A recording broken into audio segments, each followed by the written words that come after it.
ये क्या? जगन्नाथ जी और बलभद्र जी ऐसे भिक्षा क्यों मांगने जा रहे हैं? जानिए ये कथा। पूरी धाम के भीतर एक दिन प्रभु जगन्नाथ जी कुछ उदास से बैठे थे। रोज रोज वही भोग, वही स्वाद, वही परंपरा। उन्होंने मुस्कुराते हुए लक्ष्मी जी से कहा, देवी, क्या आज कुछ अच्छा भोग खाने को मिलेगा? लक्ष्मी जी ने आश्चर्य से पूछा, मतलब प्रभु? जगन्नाथ जी बोले, अरे देवी, रोज रोज एक ही तरह का भोग खाते खाते थक गया हूँ।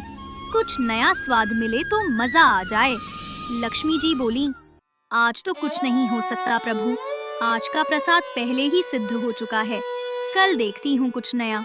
जगन्नाथ जी मुस्कुराए, पर उनके मन में आज कुछ अलग खाने की इच्छा थी। वे अपने बड़े भाई बलभद्र जी के पास गए। दाऊ, मैं रोज रोज एक ही भोग खाकर ऊब गया हूँ। बलभद्र जी ने हंसते हुए कहा, तो मैं क्या करूँ? लक्ष्मी जी से कहो।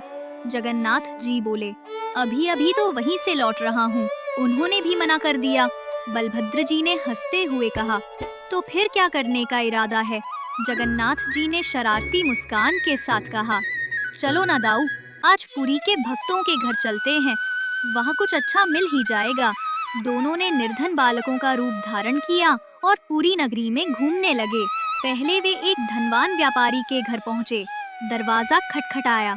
व्यापारी बाहर आया और बोला, क्या बात है बच्चों? जगन्नाथ जी बोले, श्रीमान, हम बहुत दूर से आए हैं, क्या कुछ भोजन मिलेगा?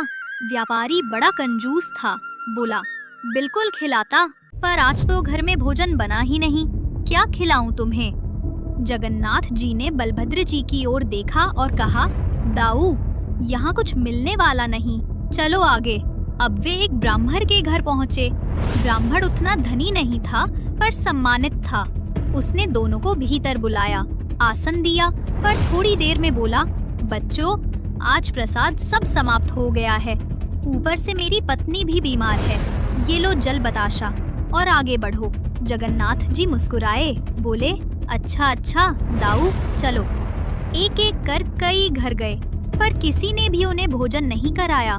रात का समय था। दोनों थके हारे और भूखे पुरी की गलियों में घूम रहे थे।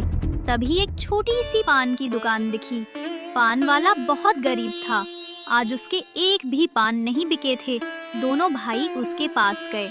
जगन्नाथ जी बोले, काका, सुबह से कुछ नहीं खाया, क्या आपके पास कुछ खाने को है?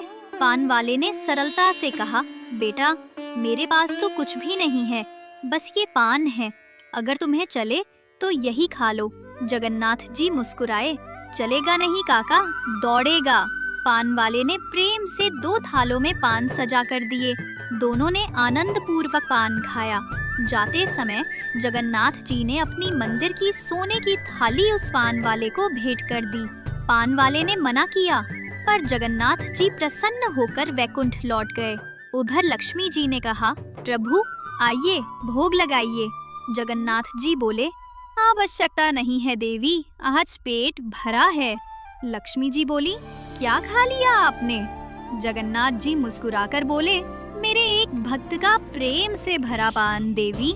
लक्ष्मी जी ने कहा, धन्य है आप प्रभु, धन्य है आपकी भक्त वत्सलता, और धन्य है वो भक्त। सुबह जब मंगला आरती हुई तो मंदिर में हंगामा मच गया। सोने की थाली गायब थी।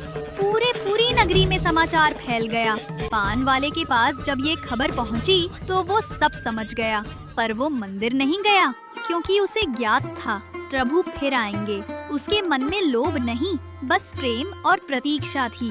रात हुई, वो व्याकुल होकर बैठा रहा। तभी धुंधली रात में 2 बालक फिर से प्रकट हुए। जगन्नाथ जी बोले, काका, आज पान नहीं खिलाओगे?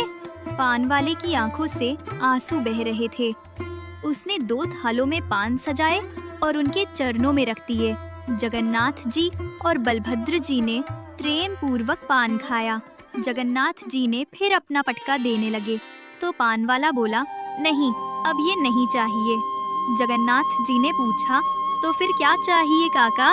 पान वाला रो पड़ा, प्रभु, अब मैं जान गया कि आप साक्षात जगन्नाथ हैं और ये आपके साथ स्वयं बलभद्र जी हैं।